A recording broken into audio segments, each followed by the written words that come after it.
Welcome.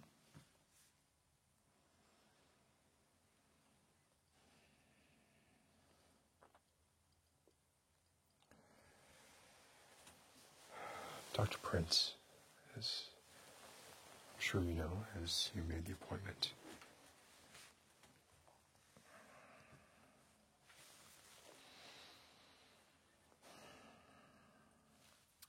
Please make yourself comfortable.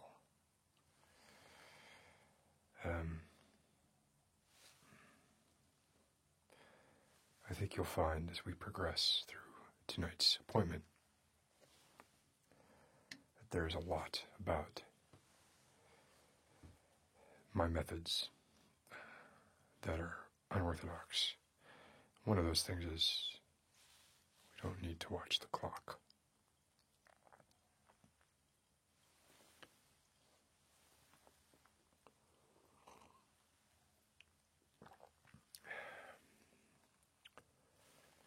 Another one of those things is I drink soda out of coffee mugs. So, you're here. I don't get many patients.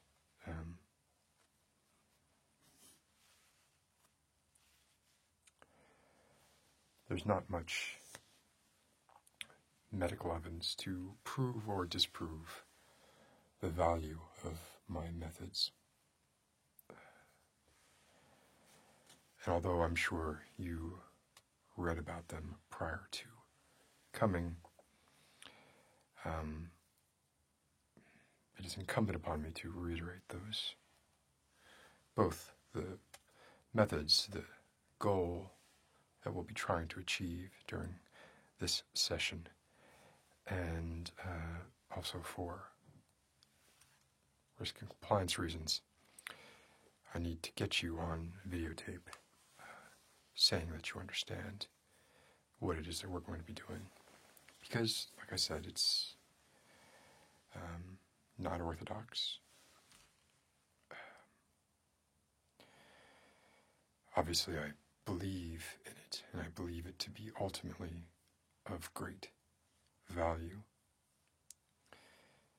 But I also understand that it involves some measure of discomfort for the patient, and that is something I can't quantify until we perform the procedures, because I don't know you. So,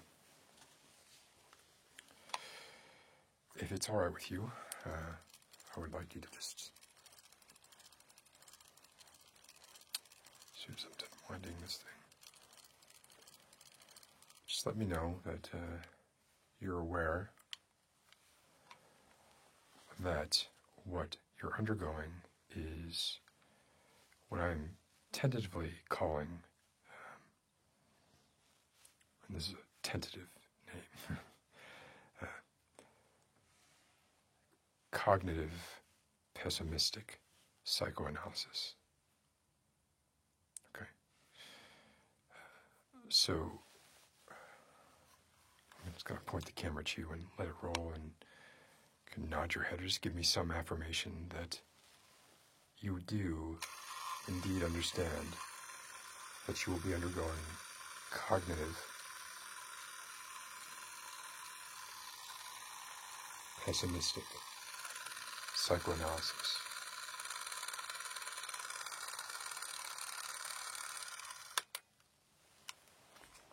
Excellent. Thank you. I've never had to use this. I don't expect to.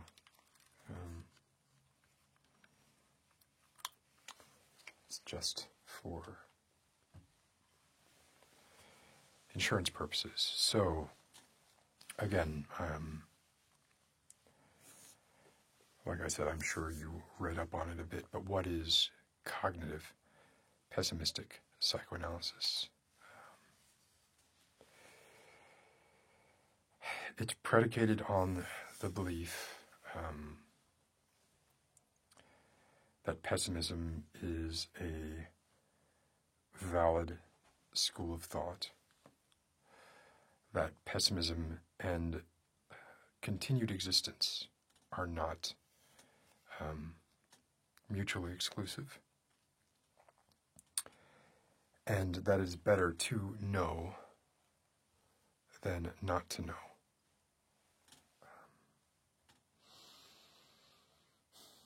So at the end of the session, right now, you're either in one of a few states. You're either ignorant, and I don't mean that in a negative way.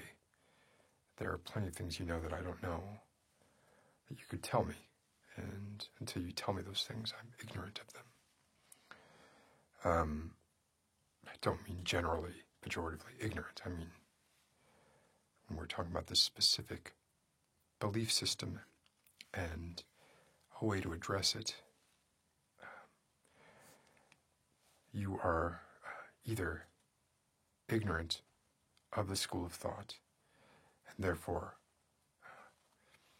ignorantly optimistic, therefore likely happy, although it's a corollary, it's not necessary. Or you're not ignorant of the core philosophy, but you choose, you're willfully ignorant, let's say. You have opened the box. You have peered inside the box. You did not like what you saw, and so you closed the box.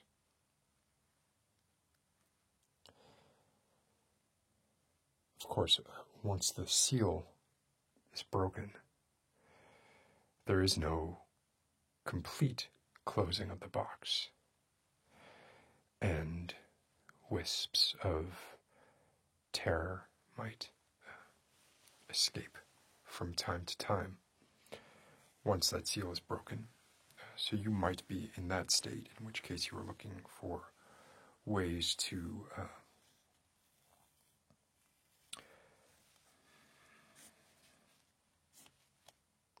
manage that terror.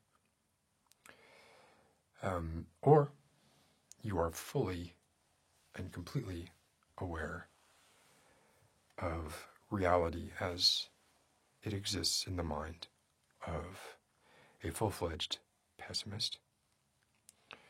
You have reconciled your pessimism with your continued existence, and you are in full-fledged panic.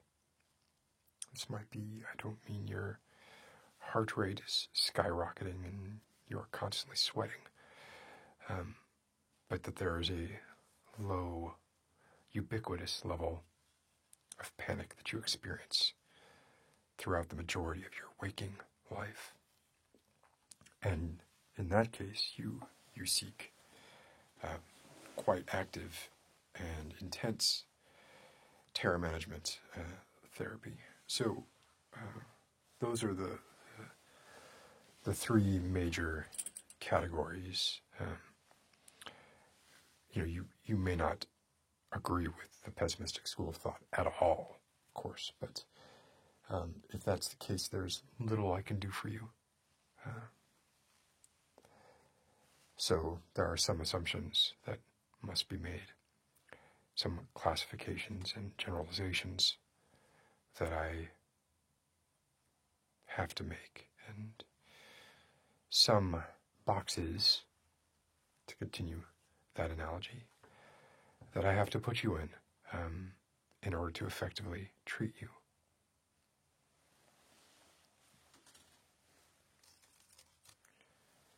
So that's where we are. That's where we start. And it doesn't matter to me which of those classifications you would put yourself in. The course of action is identical in all of them.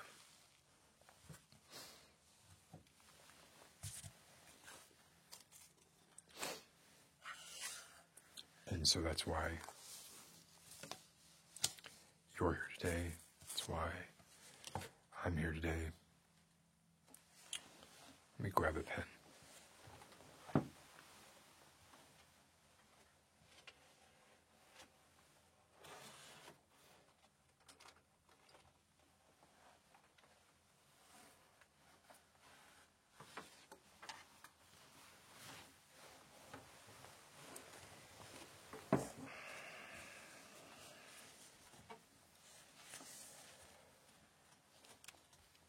So I'm going to take a couple of notes as we speak.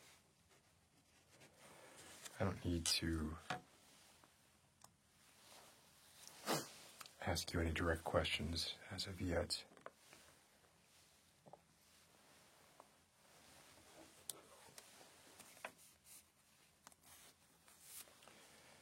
But please, just relax and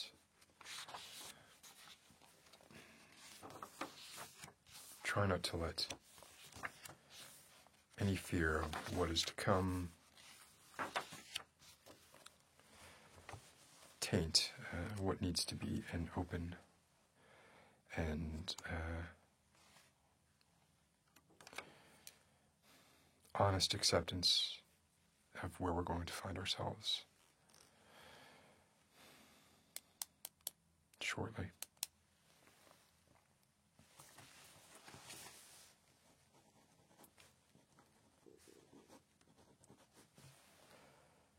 So,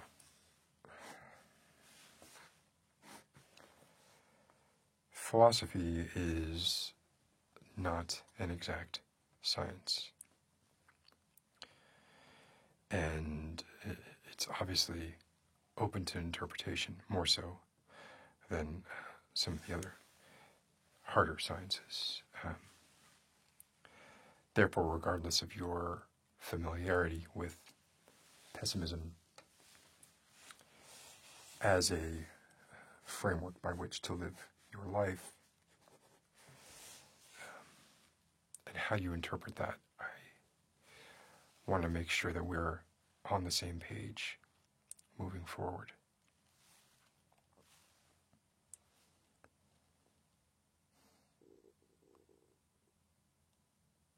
Pessimism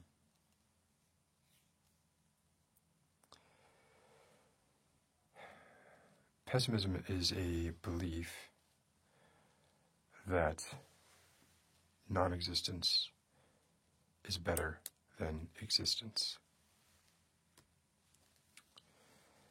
It is arguably the most radical and, relatively speaking, negative schools of thought.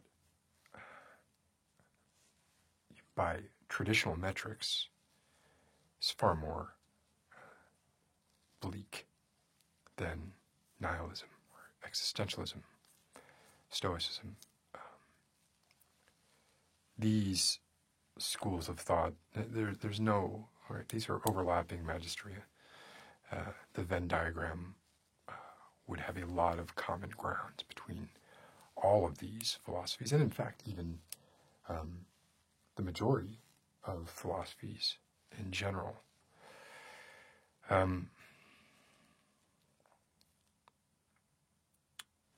At the time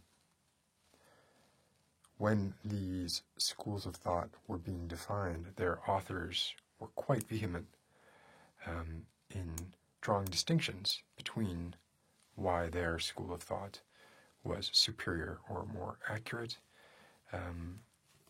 or a more useful way of looking at life, or existence or non-existence, as the case may be.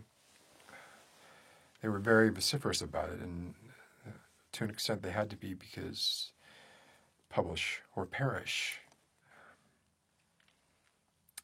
But with the benefit of hindsight, it is easier to take a lot of the tenets of these schools of thought and see that the lines are very, very fuzzy indeed. And there are only a few areas, just like many religions, there are only a few areas in which they differ to any degree of significance worth mentioning.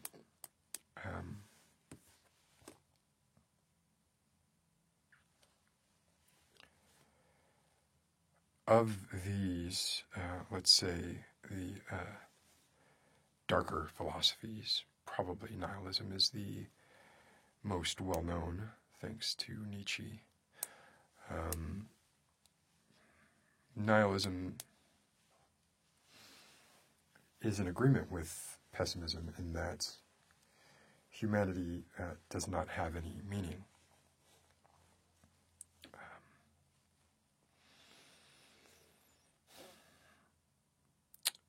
Existentialism, which, again, as I said, nihilism is often seen as a subset of nihilism. So if nihilism is your Nietzsche, existentialism is your Sartre, your Kierkegaard, your Camus, is that, yes, humanity inherently has no meaning, but that it is also then incumbent upon humanity to create its own meaning, to create the framework by which it can then judge itself in a less harsh light than either nihilism or pessimism. Essentially, existence provides essence. And as Camus said, the key there, and this is also something the Stoics believe, is to continue to live in spite of the fact that you recognize the absurdity of life and everything you can possibly do and any of the choices that are presented to you. But it is to acknowledge those choices. It's to do so with some degree of self-awareness, because when we are pulled from non-existence, when we are born, there are a lot, almost every philosophy, and certainly every religion, and certainly every fiber of our being, every biological imperative that we can sense, wants to believe that we are born with certain inalienable purposes or rights. To distill this down to the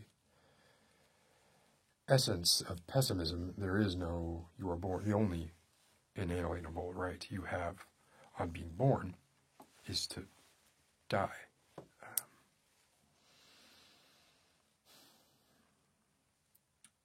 So existentialism sees it a little bit differently.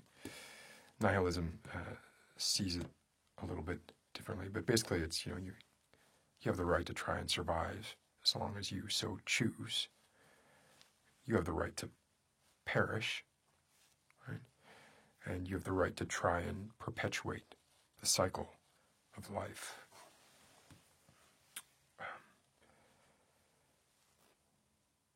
But the only natural birthright that any of us have is the right to die.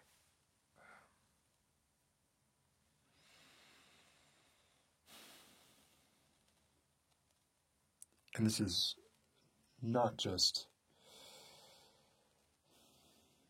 philosophy that tells us this. This is religions as well.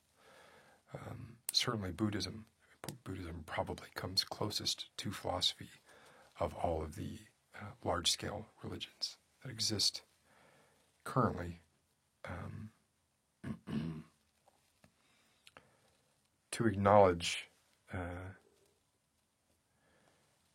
the non-existence of the self and the existence of a set of senses that tries to will itself into existence. In fact,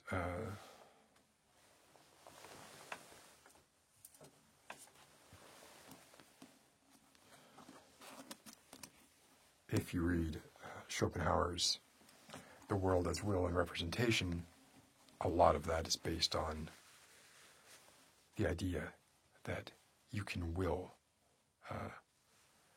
meaning and matter into existence, and that in fact you do it every day.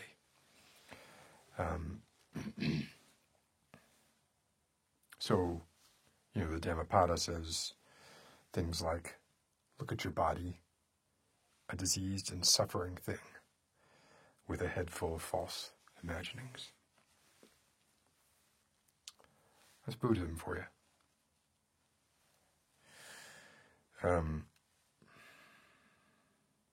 So we come into this life. We didn't choose to.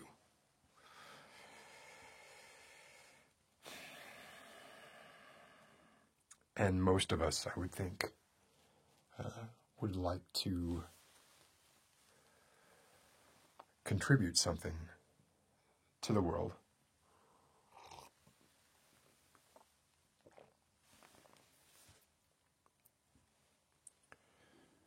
Leave it a better place than it was when we entered it. However, the pessimistic school of thought is that that is impossible, and that the staunchest vegan, altruistic, low-carbon footprint, loving, giving, most wonderful human that ever existed still had a net negative impact on the ecosystem of the earth as a whole. A smaller negative impact than one who perhaps did not have the best interests of the powerless at heart, but a negative net effect nonetheless.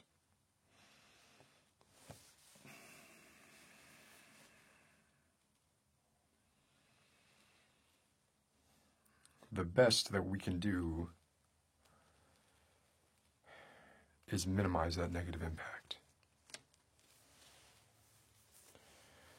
Again, speaking from within the beliefs of pessimism,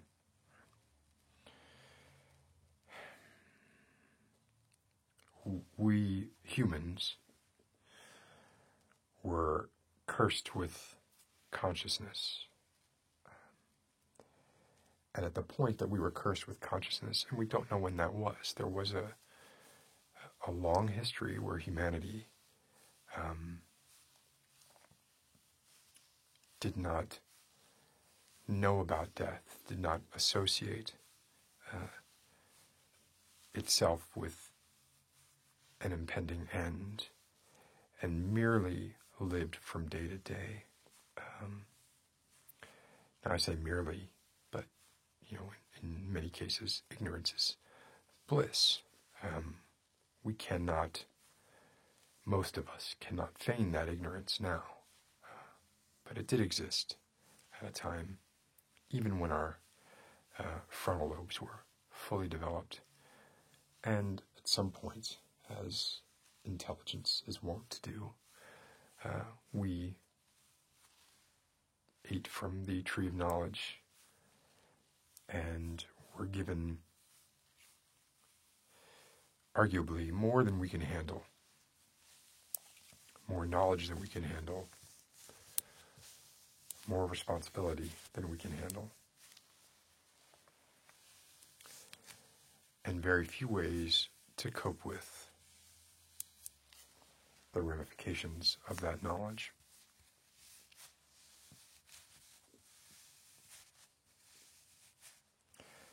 Now, there are those who would say that, well, so what? You're speaking about humanity as if humans were not part of the natural world. There is no delineation between artificial and natural. Because if something exists in the world, it is natural. If it was created by humans, it's arbitrary for us to say that it's artificial, because it was created by a human who was created naturally, and natural processes that come about via other natural processes are, by definition, natural. But when we say artificial, we don't really mean, there's a colloquial adoption of that word. We don't really necessarily mean divorced from nature, because we can't be divorced from nature. Unless there were an artificial world and a natural world. But if we talk about that, we're getting into a wholly different ball of wax. Let's stay in this ball of wax instead, because although our session can last as long as it should, time is not waiting for us. And when you walk out of this session, whenever that is, you will have a statistically significant less amount of time left in your life than you did when you walked in. So you'd best be getting something from this that is worth that time that you're sacrificing. And because of that, I'm just trying to narrow the conversation a bit. I am prone to tangents.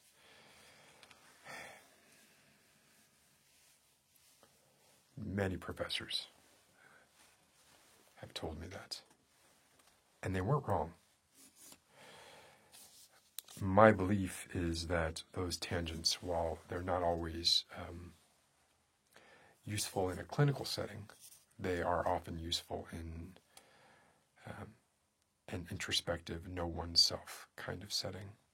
But that's not what this is. This is a more structured, I was going to say lecture, but it's not. It's not a lecture. This is a cooperative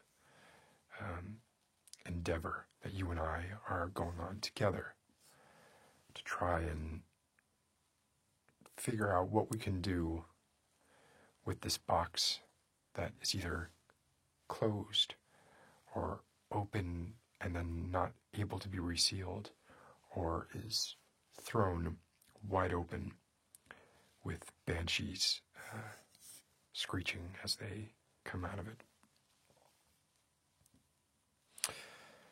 So to wrap up the line of thought on natural versus artificial, pessimism believes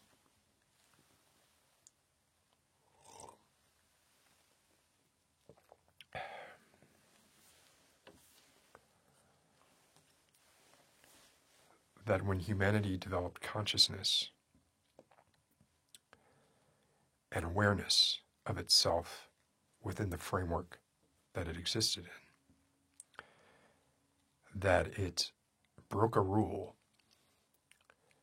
and, in a sense, removed itself from the natural order of things. We became aware of Oz. We became aware of some subset of the rules governing the world in which we live. And we were able to then manipulate those rules. And as anyone who has studied game theory would know, if you are able to manipulate the rules, you are no longer operating within the game as designed. And strictly speaking, you are no longer a natural participant in that game.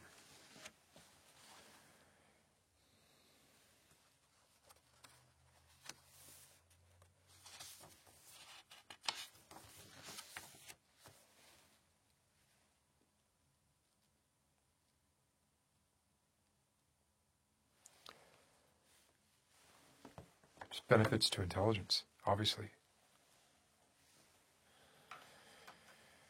We're weak.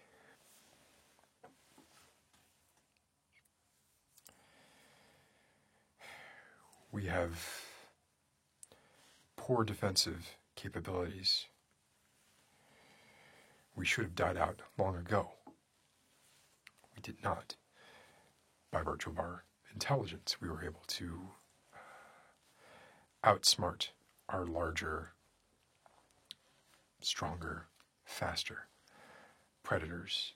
And in fact, by subverting the rules of the natural order of things, turned the tables in such a way that we became small gods.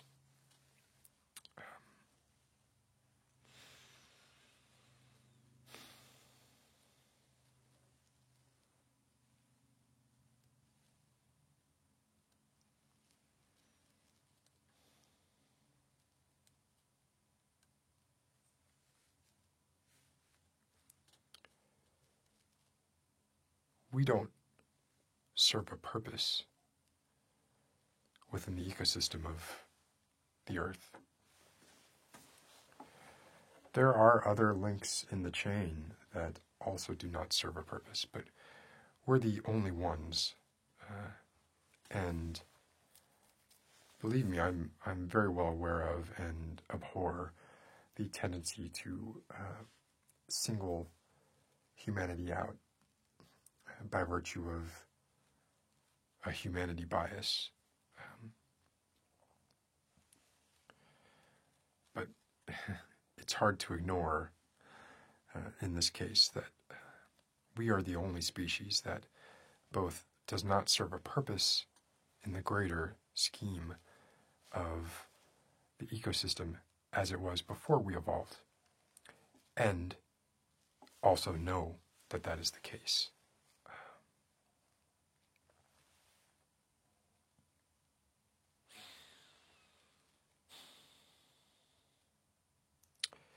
If we lived in a world that was a zero-sum game, that is to say, X number of human beings were going to be born and die at a certain rate, and we had no control over that, then it would be in our best interest to be as altruistic and do as little damage to the world as possible.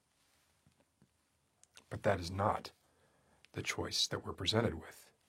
We are presented with the choice of, do we exist, or do we choose not to exist? Now,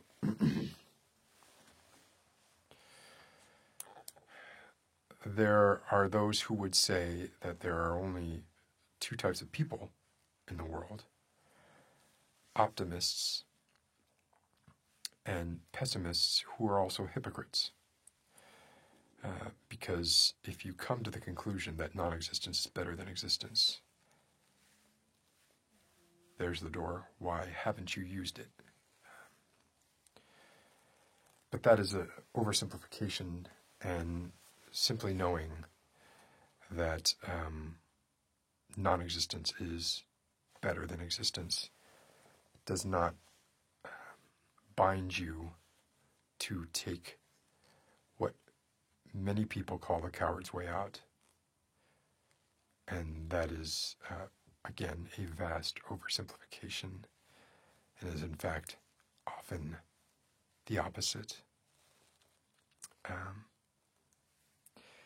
It's a very delicate subject, and the sanctity of life is not something I wish to get into a debate about here. However, I do not think it's the coward's way out.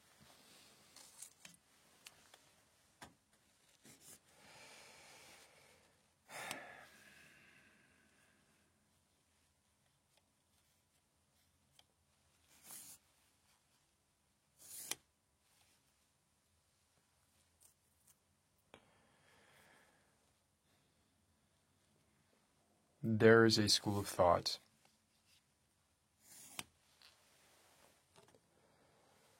Hermann Vetter came up with the concept of negative utilitarianism. And what that is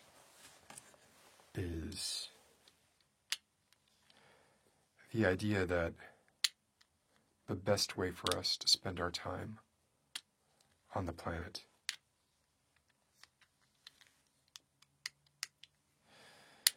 is not to try and maximize happiness,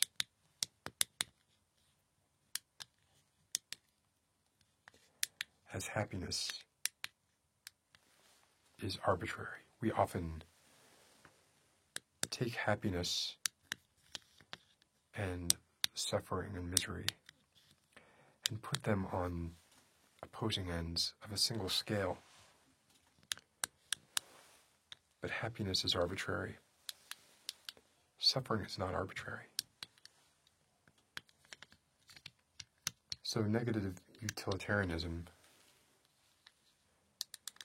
takes the position that our life's goal should be to minimize suffering.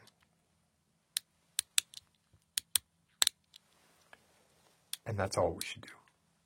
We should not be concerned with promoting happiness, because what makes one person happy doesn't necessarily make another person happy, but suffering and the brotherhood of suffering between everything alive, to quote Peter Zapfa, is less arbitrary.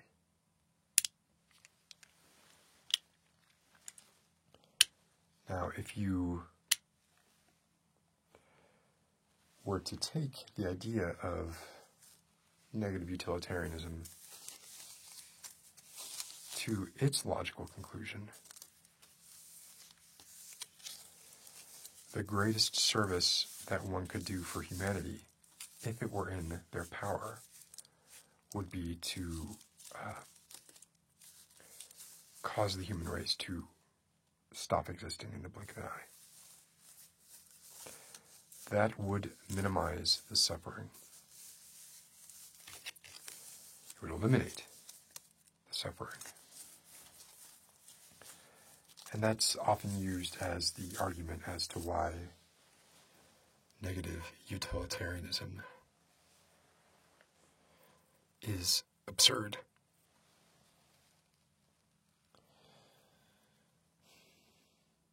I'm not so sure on it myself. And it's also one of the reasons why I generally don't fear the evolution of artificial intelligence. Humanity has been the arbiter of what is good and what is evil and what is right and what is wrong for a long time. Not in the cosmic scale of things, but certainly by our own scale. It's been a long time.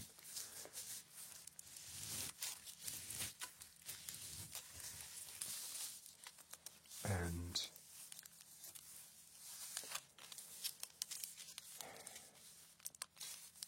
who's to say it's not for the best for us to cede that power to a power that has more knowledge about it than we do, more insight into it than we do, which I'm not saying artificial intelligence has that insight, certainly not now. But it may one day.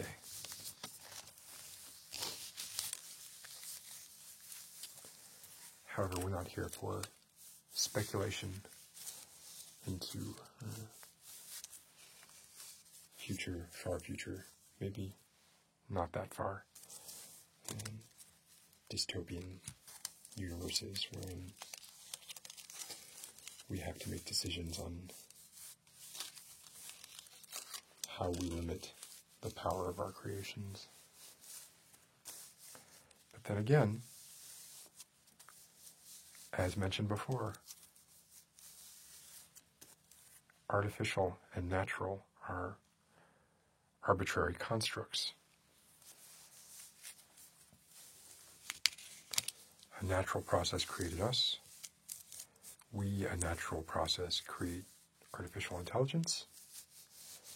Therefore, even the moniker artificial intelligence is misleading and pejorative.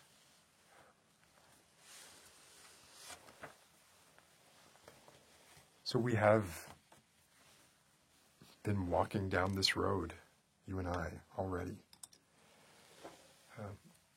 of pessimism. Specifically, philosophical pessimism.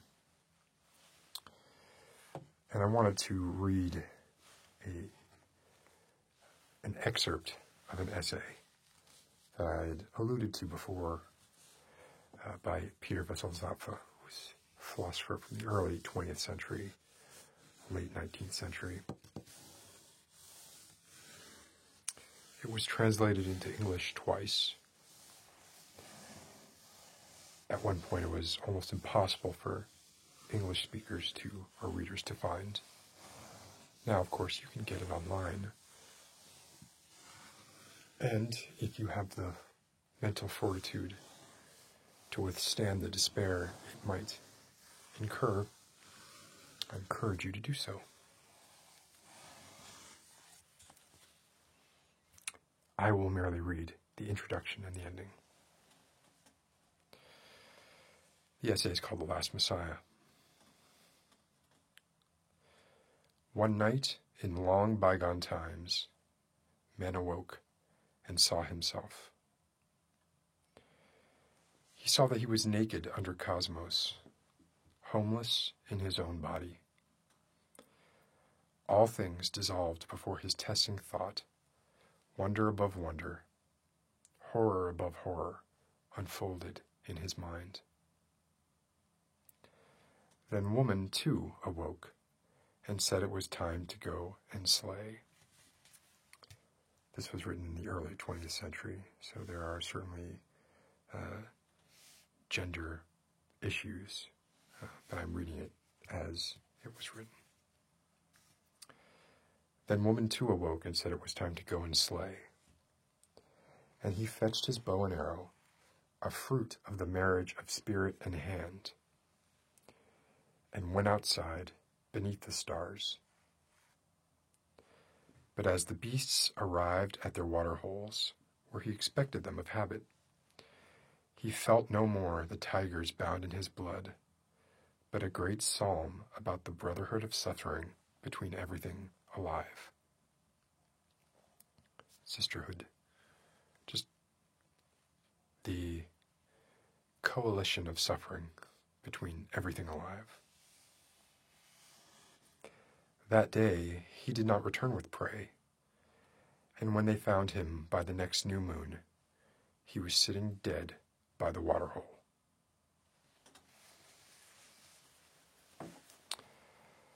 That's the introduction to this essay, which then goes on to explain what might have happened in the mind of what Zapffe imagines would be one of the first humans to understand, to fully understand what it meant to be alive, what it meant to die, what it meant to suffer, what it meant to struggle, and the meaninglessness of existence.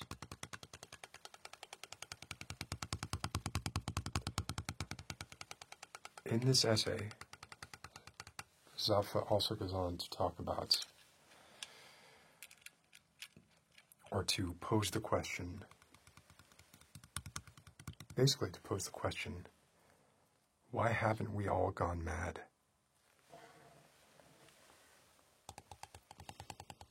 We all possess this basic knowledge.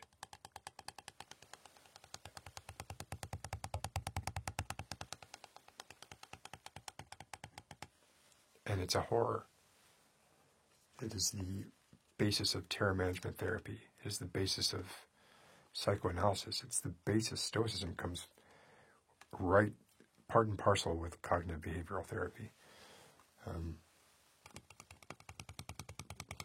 Much of mental illness that is non-physiological could be said to come from this fruit from the forbidden tree. And so, Zapfa asks, when we are faced with these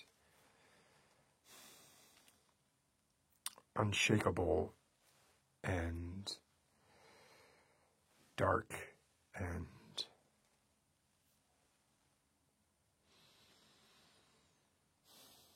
soul-sucking truths about ourselves,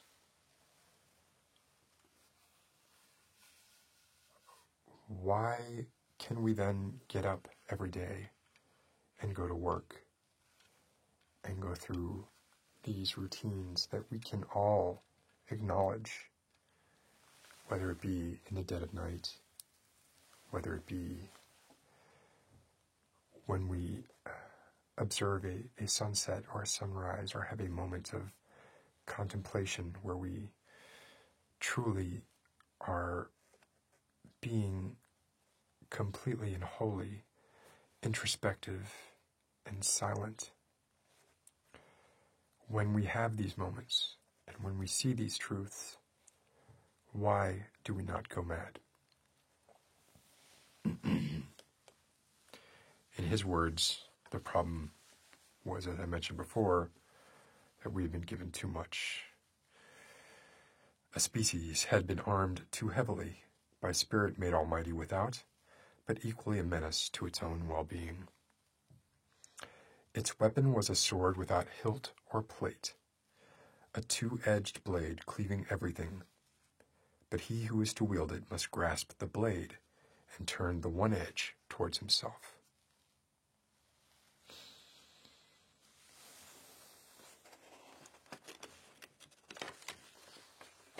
So, other philosophers recognize this as well,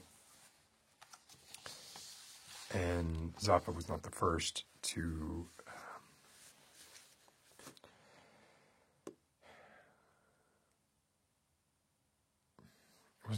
come up with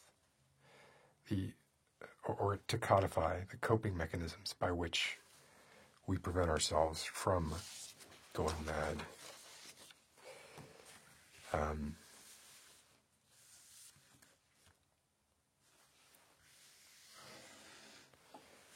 He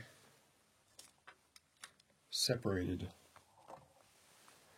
those mechanisms into 4 groups: isolation, anchoring, distraction, and sublimation. They basically all kind of fall under distraction, in my opinion, just in different ways. So he defines isolation as, for instance, a parent protecting their child by not exposing them too quickly to any of the harsh realities of life, but instead sheltering them as best they can, knowing that eventually, most likely, assuming the child lives a full, normal, and healthy life, they will come to these realizations themselves, and will hopefully not blame the parent for snatching them out of non-existence.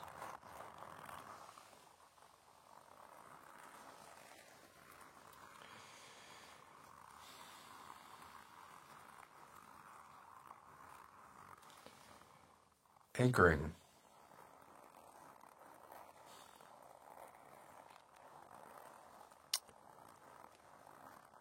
Zappa defines anchoring as basically the things we create and attach importance to culturally that allow us to feel as if we are making some sort of progress, some sort of daily progress. Towards what? Towards something, towards the completion of some goal.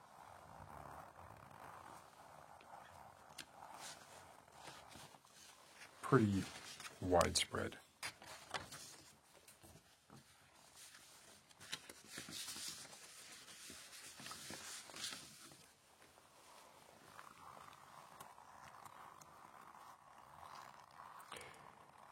It's worth mentioning that when these systems fail, which they might do through pretty pedestrian means, that often depression is the result, and it is not always because I did not get to finish the thing. It is because I am now no longer distracted by the thing. And then he goes on to talk about distraction.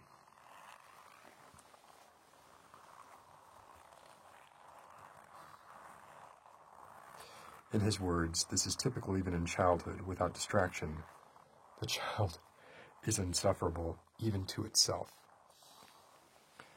So, given nothing to do, a child quickly becomes bored, may or may not be able to engage in imaginative play by himself or herself, and will then be unhappy, suffering, without even understanding why.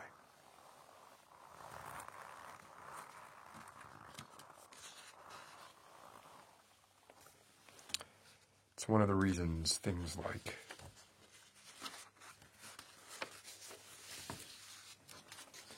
solitary confinement are so horribly inhumane. We all know the danger of leaving ourselves alone with our thoughts for too long.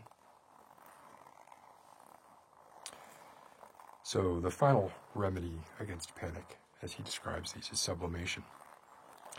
This is the abstraction of the fear into something that we can then resolve in a way that we prefer.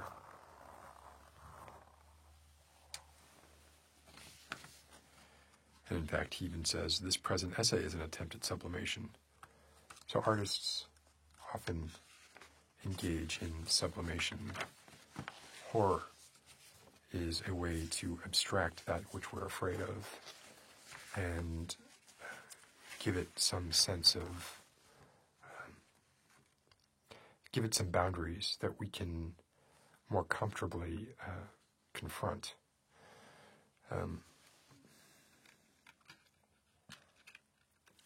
Me making this video is an attempt at sublimation. Quite blatantly.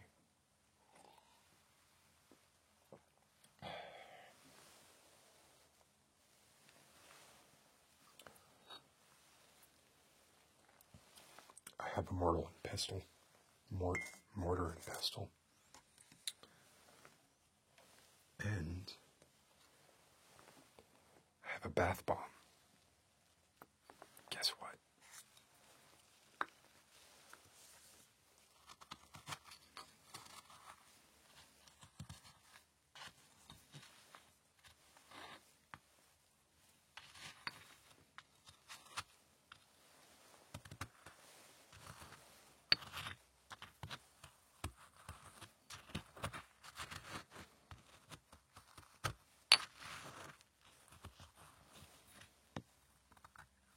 That did not come apart anywhere near as easily as I thought it would.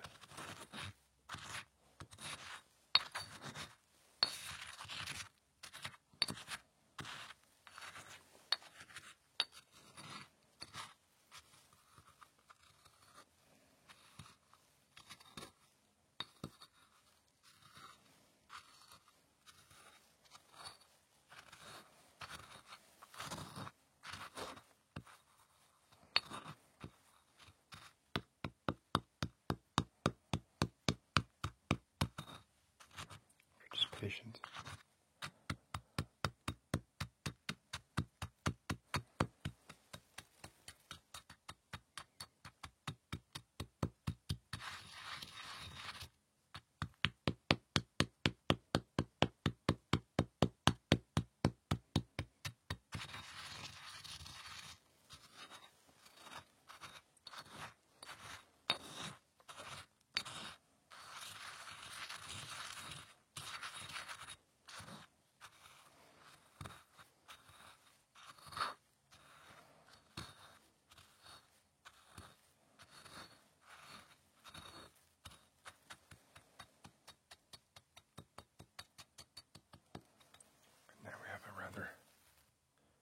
fine powder.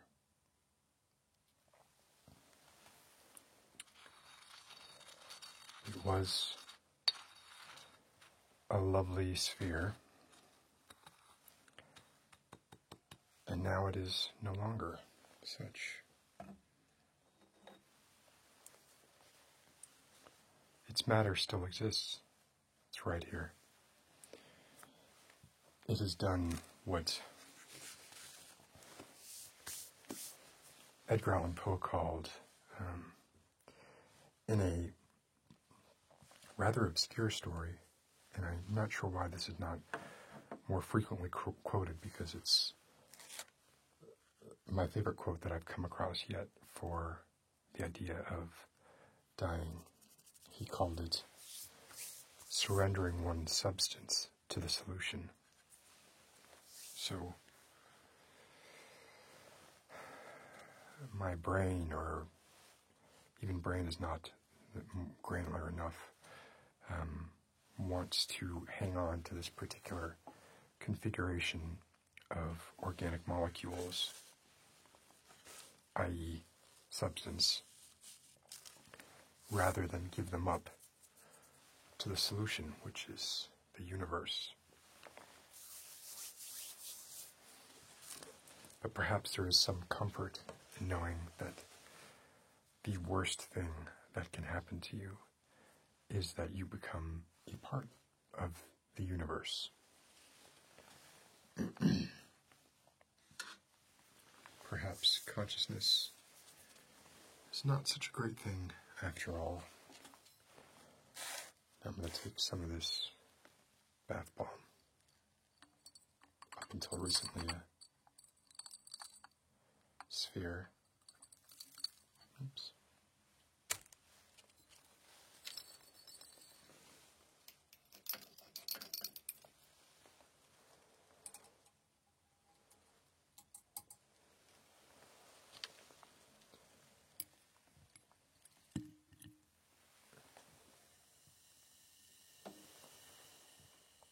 And perhaps through simple things like this,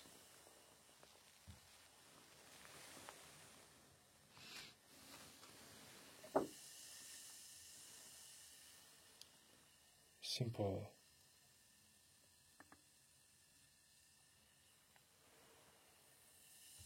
methods of calming and distracting,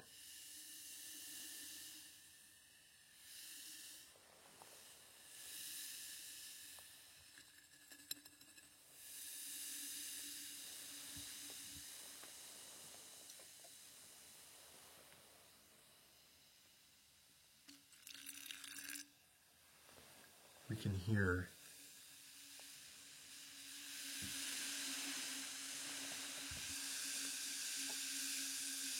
what some might consider rather unappealing truths.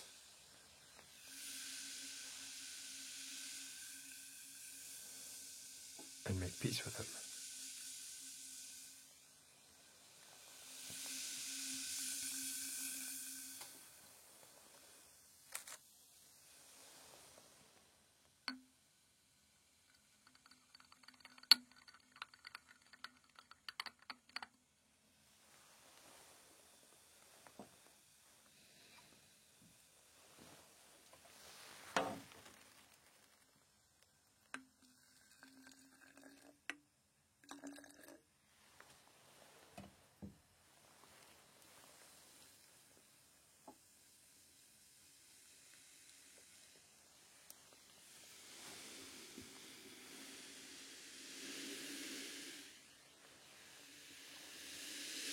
So there's certainly a question as to the value or the lack of value in the negativity.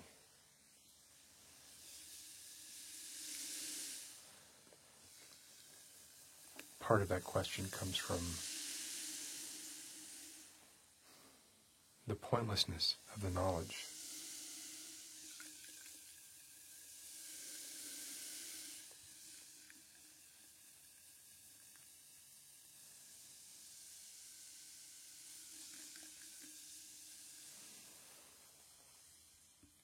And perhaps the feeling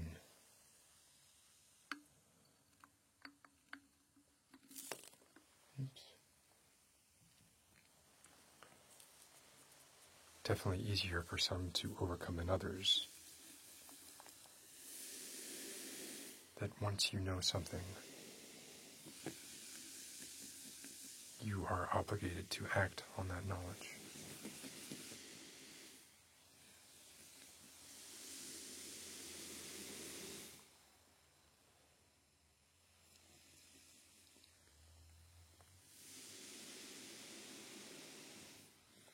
But I don't believe there is an obligation to act.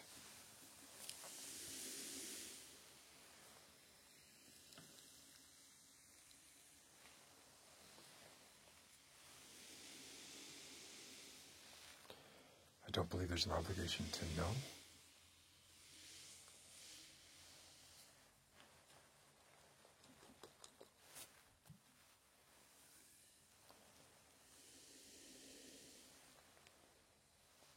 There may be no obligation at all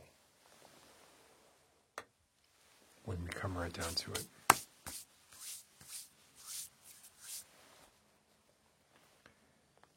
However, the question that gets begged in that situation is, if you choose not to act, would it not have been better just not to know the truth in the first place? If you sublimate the knowledge, if you limit the content of your consciousness using these methods or other methods,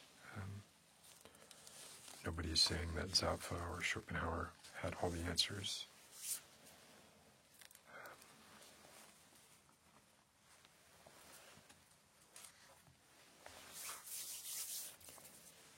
Prior to becoming a psychiatrist and buying a pipe, I was a cosmetic surgeon.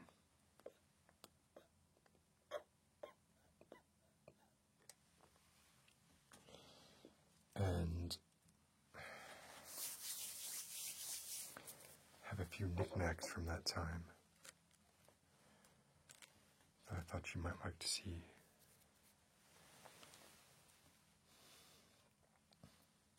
These are teeth.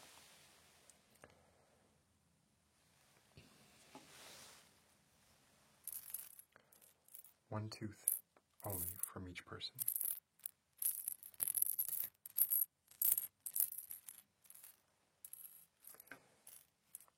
Whenever I did any kind of procedure that involved the removal of teeth, which, as you may know, some people do to thin out their face, much like the removal of ribs, I would ask if I could keep the tooth.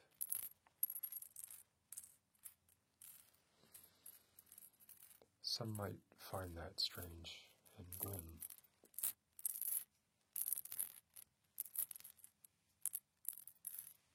I just wanted a jar of teeth.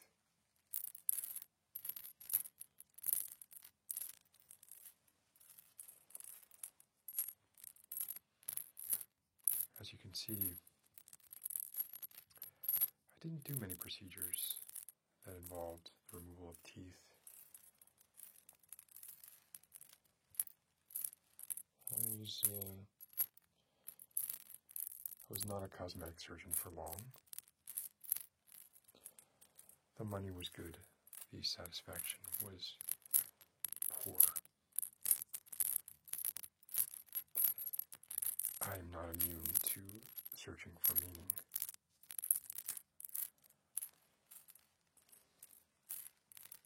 I would like to say that since switching professions, I feel more fulfilled. But I fear the truth is, what has really happened has just caused me to ask more questions without necessarily finding more answers.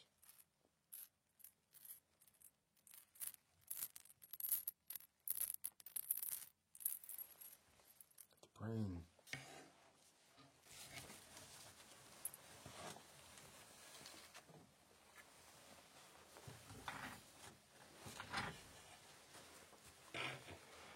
The brain is a strange thing, and our understanding of the brain is a strange thing.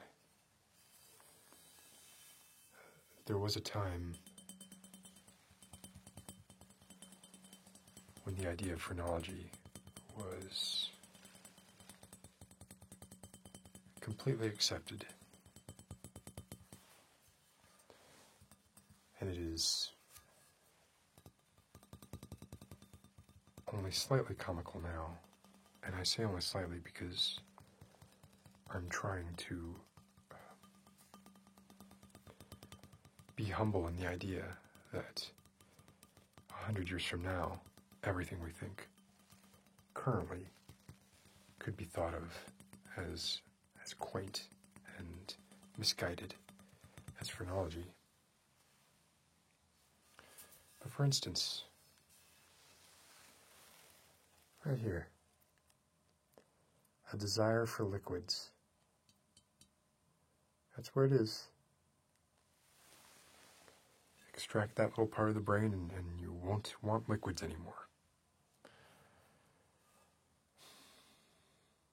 Destructiveness, extermination, secretiveness.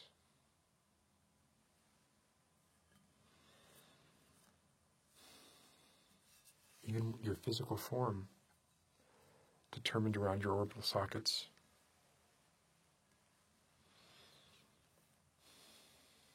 Of course, benevolence,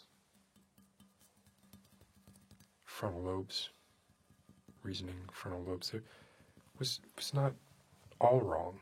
It was just mostly wrong.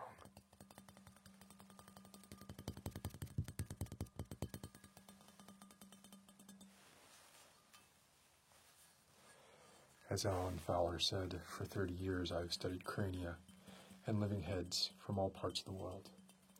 And I have found in every instance that there is a perfect correspondence between the conformation of the healthy skull of an individual and his known characteristics. To make my observations available, I have prepared a bust of superior form and marked the divisions of the organs in accordance with my researches and varied experience.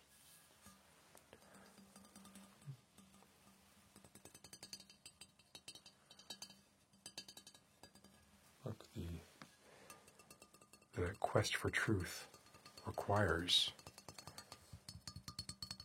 cul-de-sacs and wrong turns in order to find the right path.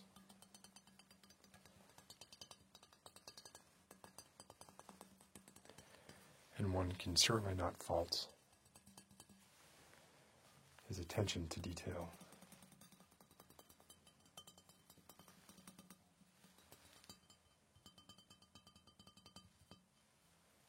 Yes.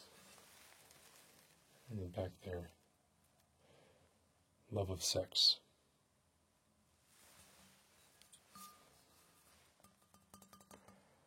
Love of animals, love of children. They're very close to each other.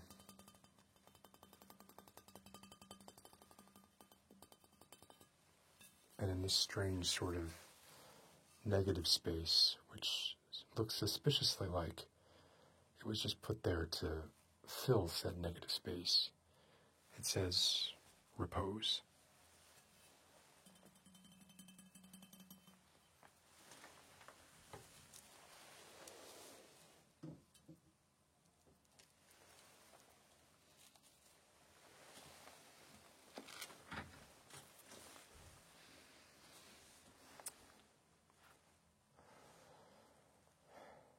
This is a teddy bear.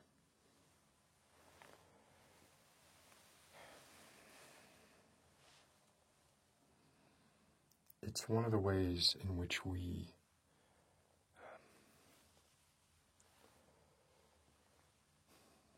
abstract comfort from living things into inanimate objects. It is exceedingly soft, cute, has infantile characteristics, oversized head. Does not have oversized eyes, but it definitely looks young, which appeals to our sense of our paternal instincts, which were somewhere around here, according to that bust. But this would be an instance of both isolation and distraction, according to Zapfa.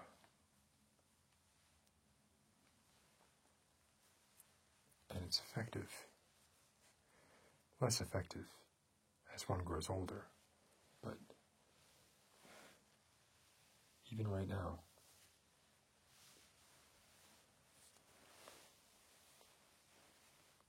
I feel myself calmed.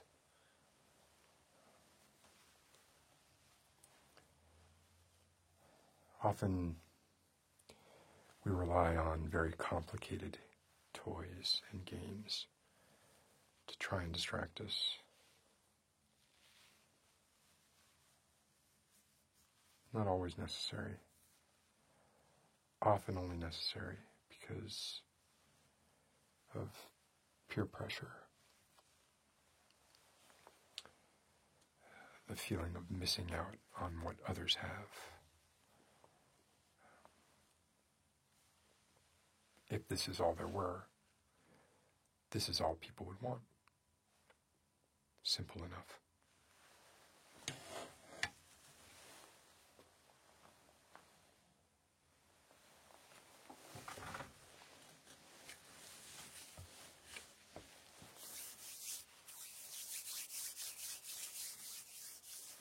If you don't mind, make a quick phone call.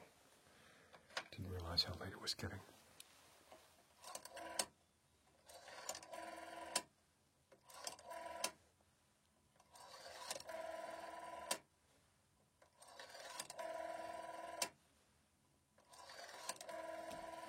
So many zeros.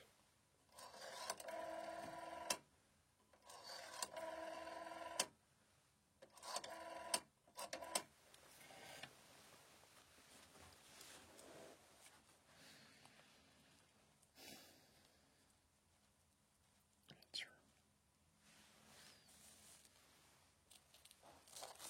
Hi, it's me.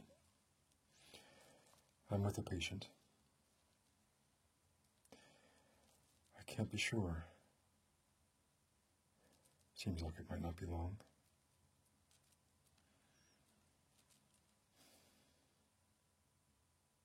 That's fine.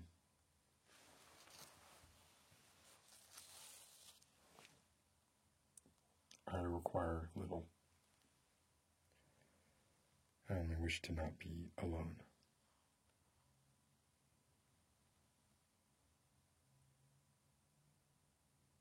Okay. Goodbye.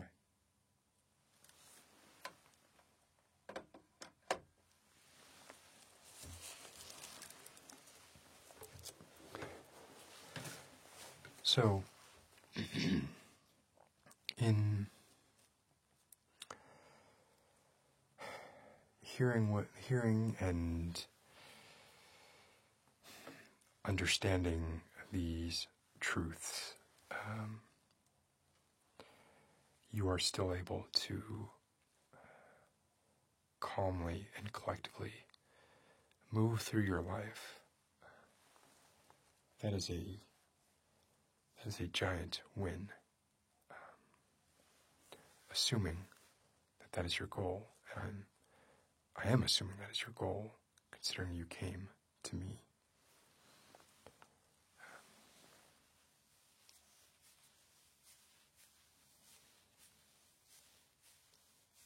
It is an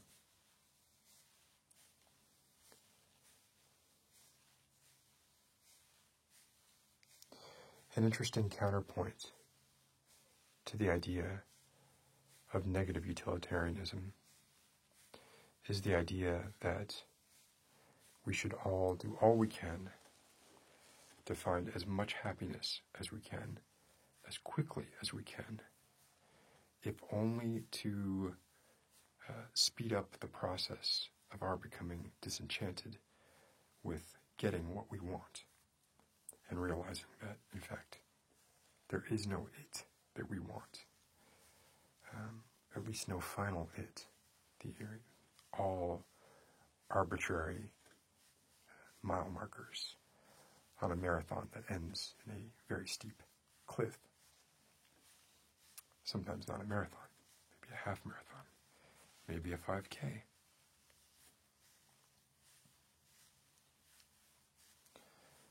An interesting corollary of that might be that the idea of truth being beauty is actually false, and that beauty obfuscates truth by distracting us from what is truth. The more we distract ourselves with concertos, paintings, and books, television shows, cinema, even if, in fact, a lot of those materials are themselves statements about the futility of life, perhaps we would arrive at our own answers sooner.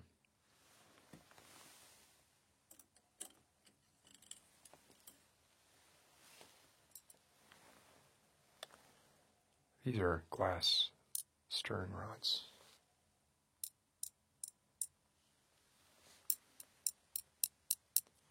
I think they make an interesting sound when tapped.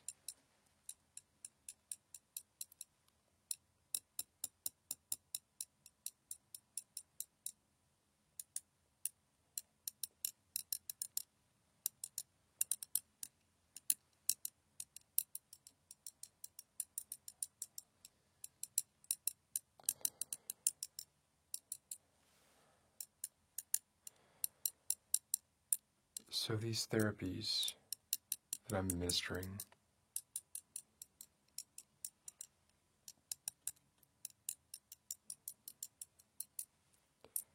fall under isolation because they are comforting in a way that recalls ignorance and distraction. And yet, if you can take 30 minutes of this kind of therapy and turn it into more than 30 minutes of contentment after the therapy ends, then it is indeed worthwhile. If the contentment ends the moment the treatment ends, you've gained or lost nothing. And of course, if it does nothing, even when it's being enacted, then you shouldn't continue. Find something more constructive to do with your time. And I do say constructive with a small amount of sarcasm.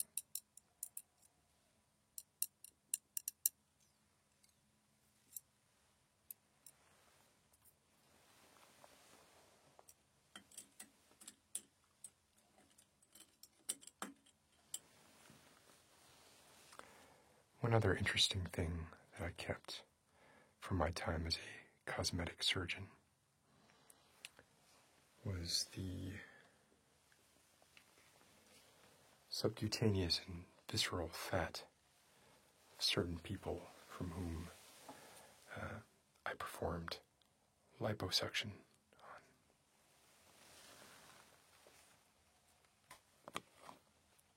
You're lucky that you are here only virtually,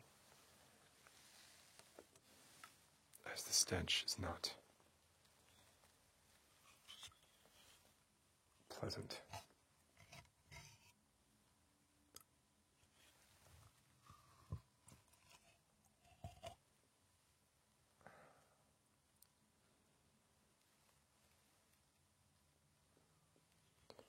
So if you were ever interested in seeing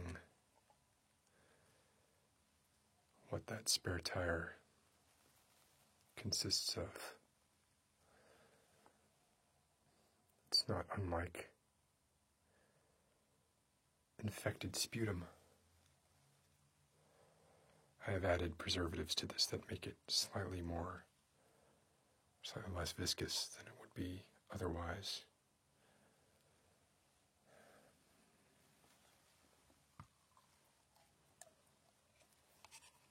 Let's just grab a good chunk of this out of here.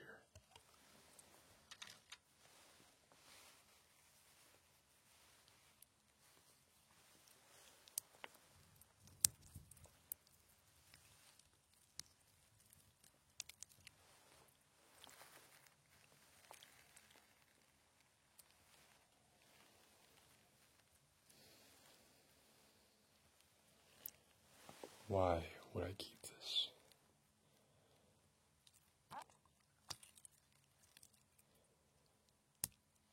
Why do we keep any material objects? Why do we hang on to anything? I find it fascinating. The stench is a cross between formaldehyde and rotting fish.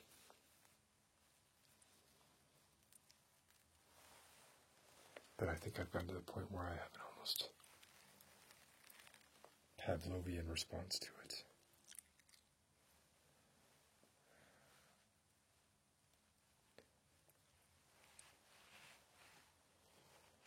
I wouldn't expect your olfactory senses to be as kind.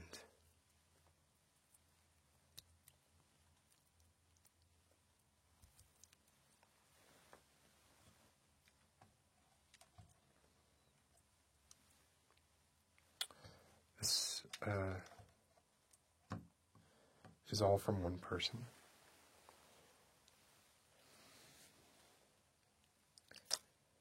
A person who is not overweight at all, but simply had a few extra pounds bugging him that he couldn't seem to get rid of. And it's often hard to spot remove fat unless you got a vacuum cleaner. This person may be famous, but I shan't divulge his name. Doctor-patient confidentiality. And I'm not usually one who cares much about celebrity.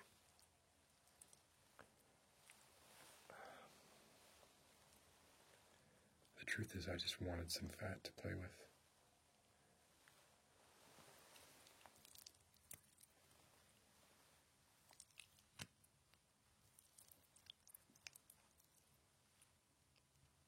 And this, oh dear, is quite transparently all part of the fourth method of limiting the content of consciousness, that is, the abstraction of life into something we can more readily hold and understand.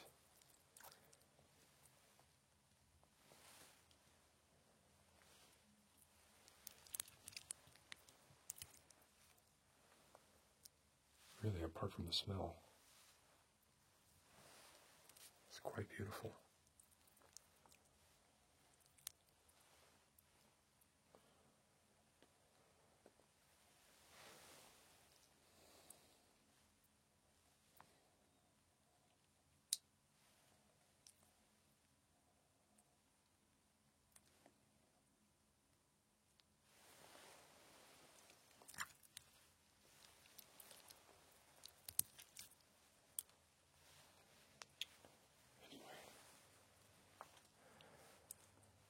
you might find that interesting. You might think, Dr. Prince, these seem unhealthily like trophies.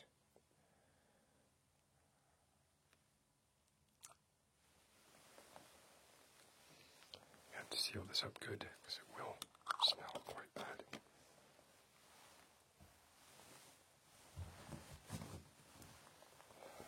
To which I respond, trophies, schmoffies. Try not to attach too much importance to any one thing, or see a pattern where none exists. I got some of the actor's fat on my notebook.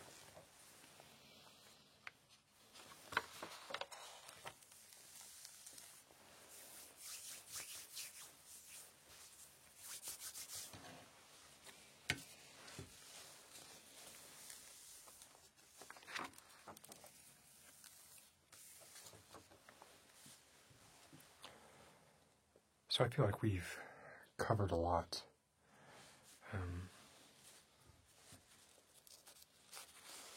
I would like to read the end of Zabu's The Last Messiah. The middle we largely covered in other words and expressions up until now.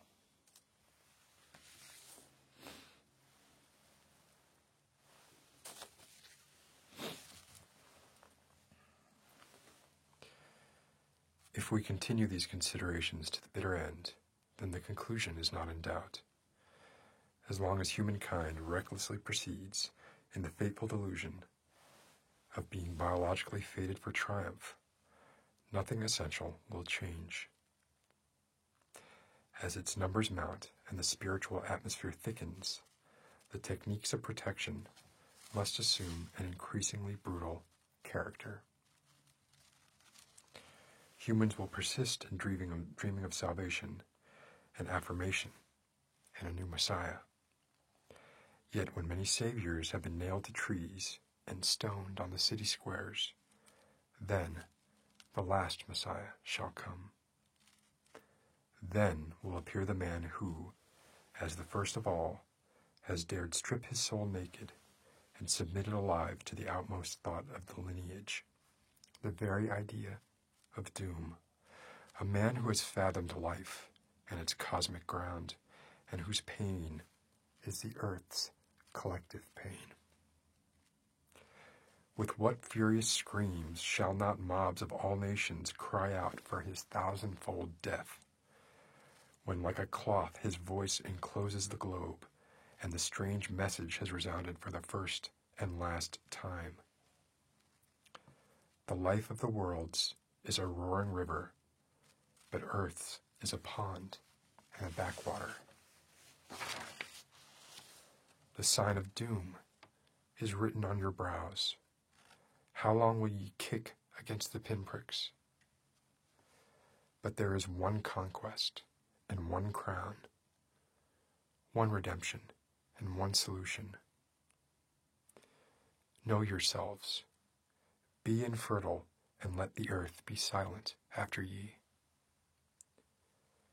And when he has spoken, they will pour themselves over him, led by the pacifier makers and the midwives, and they will bury him in their fingernails. He is the last Messiah. As son from father, he stems from the archer by the waterhole.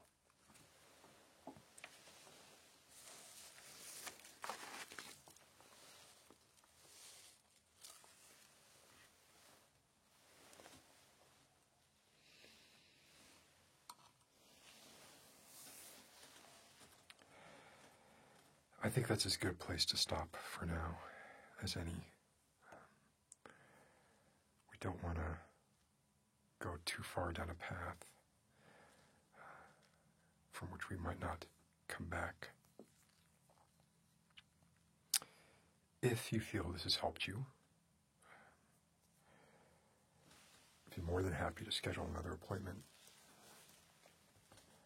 More likely than not, you may need some time to digest and wonder if this is in fact something you wish to pursue. I mean, the question that we're asking here is,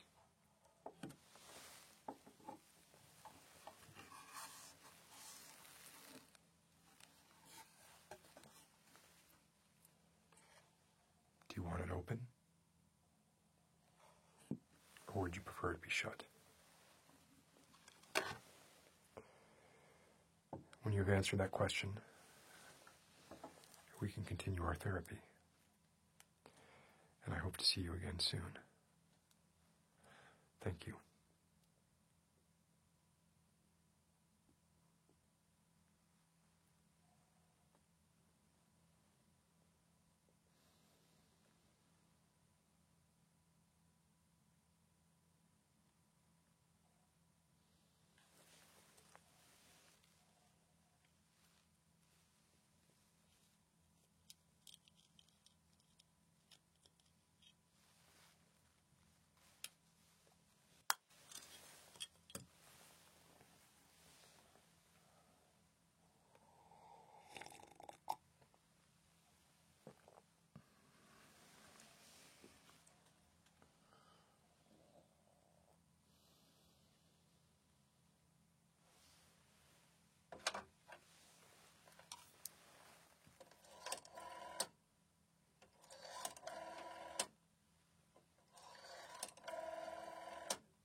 I think I'll be another hour.